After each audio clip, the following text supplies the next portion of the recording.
हां सर बोला.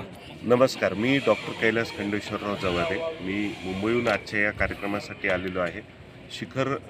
शिखरावरी या मासिकाचा दशकपूर्ती समारंभ, त्यासोबतच अवयवदान, देहदान कार्यकर्त्यांसाठी कार्यशाळेचं आयोजन श्री योगेशजी अग्रवाल यांनी केलेलं आहे आणि त्या अनुषंगानं बऱ्याचशा संस्थांचे प्रतिनिधी आणि बरेचसे एक्सपर्ट्स या ठिकाणी आज येणार आहेत आणि विद्यार्थी तसेच वेगवेगळ्या NGOच्या रिप्रेझेंटेटिव्हला अवयवदानाविषयी मार्गदर्शन करणार आहेत. याच्यामध्ये मेंदूमृत्यू काय असतो, अवयवदान काय असतं, कसं केलं जातं, अवयवदानाबद्दल शासकीय नियम काय आहेत, देहदान कसं केलं जातं, ह्या सर्व बाबतीत अगदी त्यांना संपूर्ण माहिती दिली जाणार आहे.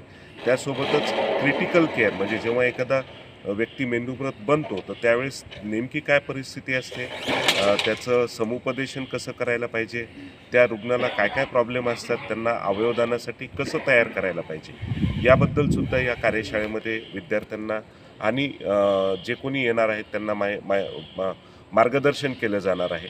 त्यासोबतच NTORC non transplant organ retrieval centre हा एक जुना कन्सेप्ट आहे, परंतु तो सध्या शासनानं मोठ्या प्रमाणात घेतलेलं आहे.